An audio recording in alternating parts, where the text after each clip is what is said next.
Abdul Kasim is another man who believes in the importance of education. Abdul works as a telecoms engineer, but puts most of his income into a free secondary school for girls that he started in January 2006. Primary education in Kenya is free, while secondary is not, meaning most kids leave school with only a basic education. I saw there was no gender equity between the girl child and the boy child here in Kibera. And at that level, at that small level that I was, I thought like we should start making these girls do things that these men can do, and they can do it fairly better. So we started a girls' soccer team. Then as the girls went through their primary education, because I started it with girls who were like 12-year-olds, 13-year-olds, they went through their primary education. Then most of them never made it to secondary.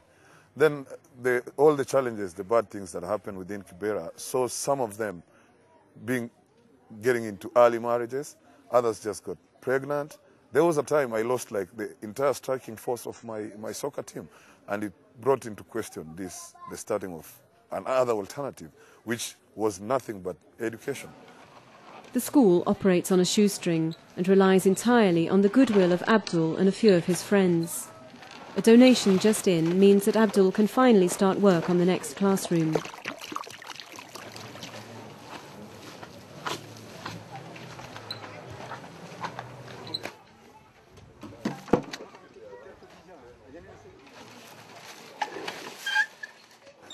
I'm always under pressure. I'm always under pressure because it's the end of the month. And as I go and pick my paycheck, I keep asking myself, what paycheck do I have for the teachers? No, this is one constant challenge that I always have, especially when it comes to the end of the month. So like last month, we got some little money to pay the teachers. As it stands right now, and it's the 30th, there is nothing coming up for the teachers.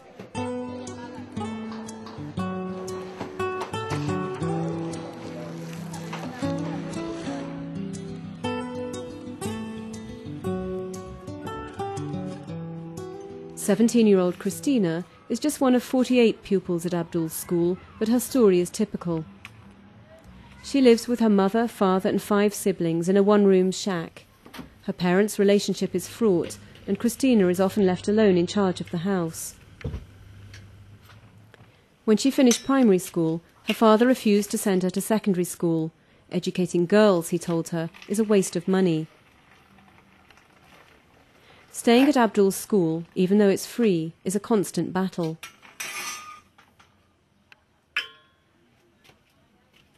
My dad wants everybody to just drop out of school. He complains that you don't have money, he's sick, I don't know. I don't know why he don't want us to learn. Like me, he wants me to go and look for a job to feed my brothers, and I'm too small to go and just earning money now.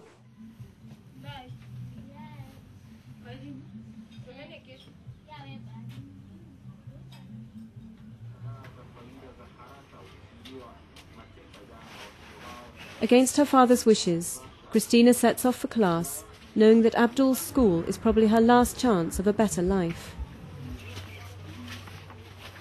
Christina has a hole in her heart, a serious condition for which she should take daily medication, but the cost of the medicine, $10 a day, is far beyond the means of her family. School, a job and then a salary might just save her life. I fear to drop at school because I think when I'll be just staying at home, men will be like, we have some girls here to play with, you know. So I fear to drop out of school because maybe I'll be a mother, or I'll be raped, or I'll do prostitute outside there. That's what I don't want to do. Yeah, it's sad. I don't want to, because I fear those things. Good morning, class. Good morning, sir. The teachers at Abdul's school are all unqualified volunteers, so the school is some way from academic excellence. But that's not the point. What the girls love most about the school is the chance to lead different lives. My life has been changed since I came to this school because the way I look my parents, the way they are living, I don't want to live the same life that they are living, you know. I want to improve. I don't think it's a good thing girls to drop school, even if not girls only, even boys. We have to be educated so that for our future we may at least be good parents to our children too. Yeah. Abdul has put not just his money but his heart into the school. If he wanted, he could knock down the school tomorrow, build houses and rent them out for a tidy profit. But instead, he puts the girls' education first. With lack of proper education, probably this vicious cycle of poverty will keep increasing. And that is why the only way to cut down this vicious cycle is really to educate these children.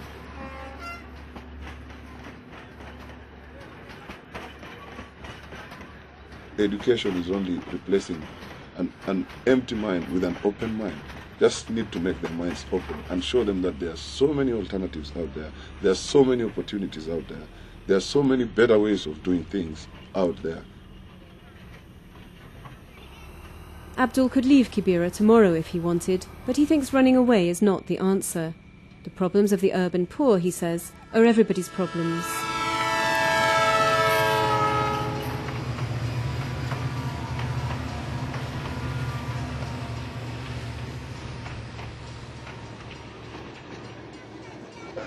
I don't see a reason why people should be living the way they're living in Kibera. And not only in Kibera, but in any other slums. There is no reason, there is no justification. If there was an equitable distribution of resources all over the world, chances are there would be a more peaceful world.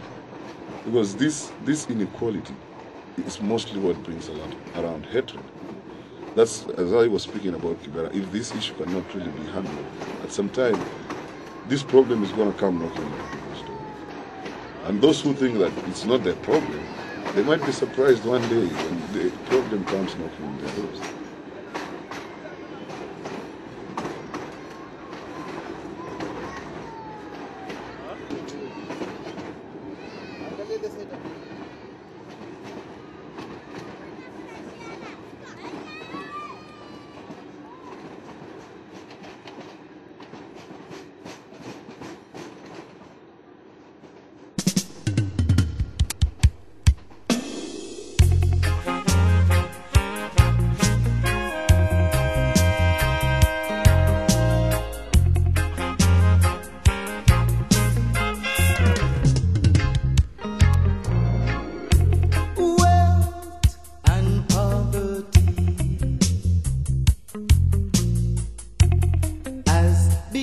Human quality, while respect and human dignity subjected to money. But you see, Jah made man make money, and for a price we're under